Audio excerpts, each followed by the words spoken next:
it's the first time doing anything on this scale. I've done lots of much smaller things in the past, never using live players, all done sequences, synthesizers, samples, that sort of thing.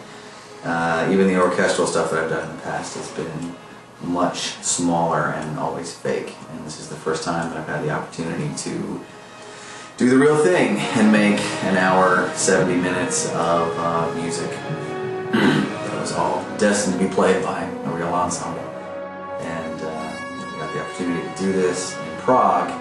Got the opportunity and we took it. I was put to work about a year ago, starting to generate all this stuff, and wrote, and whittled it down to things that made the cut, and got a hold of Andy Brick, who's the orchestrator and conductor and jack of all trades, and he hooked us up with the orchestra over here.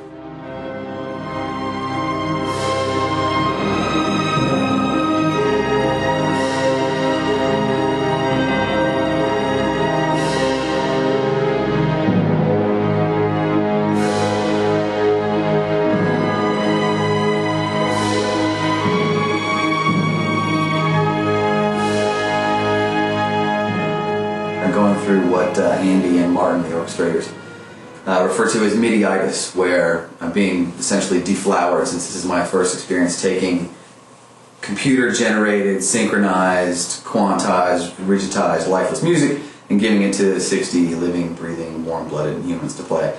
And so I've gone out of my perfect little world of perfection into this place where people make wrong notes, they eventually get it together and play it right, but it's sort of this very white-knuckle experience, and they're kind of good-heartedly laughing at me because they've been through it themselves, and it's a weird experience to go through. But at the end of the day, once you come out the other side, it's pretty amazing to sort of let go of the, composed in a hermetically sealed vacuum world of MIDI sequences.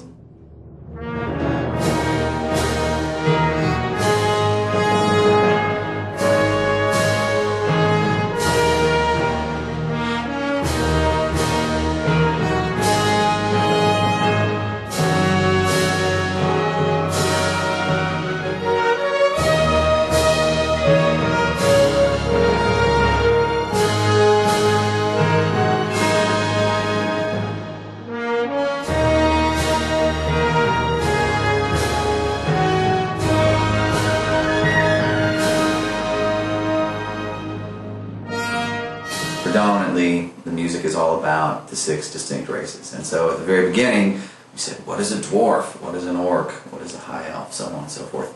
And literally, if anybody knows me, they'll appreciate this, there's a spreadsheet that assigns musical characteristics to the races.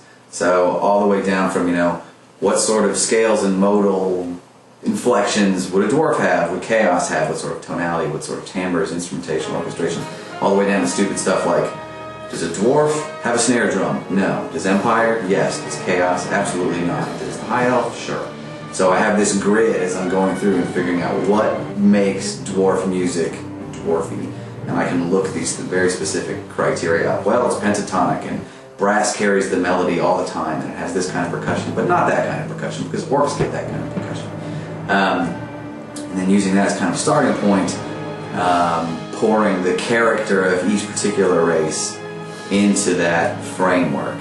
Some are pretty obvious and easy. The dwarves, proud, venerable, horn-based fanfares, it's kind of dwarf stuff. Chaos, was an excuse to have all kinds of fun. That's obviously the craziest music we have, where we have instructions for these string players are doing all sorts of nutty stuff, beating on their instruments and playing the bows upside down and scraping this and punching that. And then at the end of the day, have them be very identifiable as such. I used to bounce the pieces of music off of coworkers and play, guess the race, and you'd play a piece of music, and I knew I was on the right track because every time everybody got it right. Oh, that's dwarf music, that's Empire music, that's dark elf music, it's a piece of cake.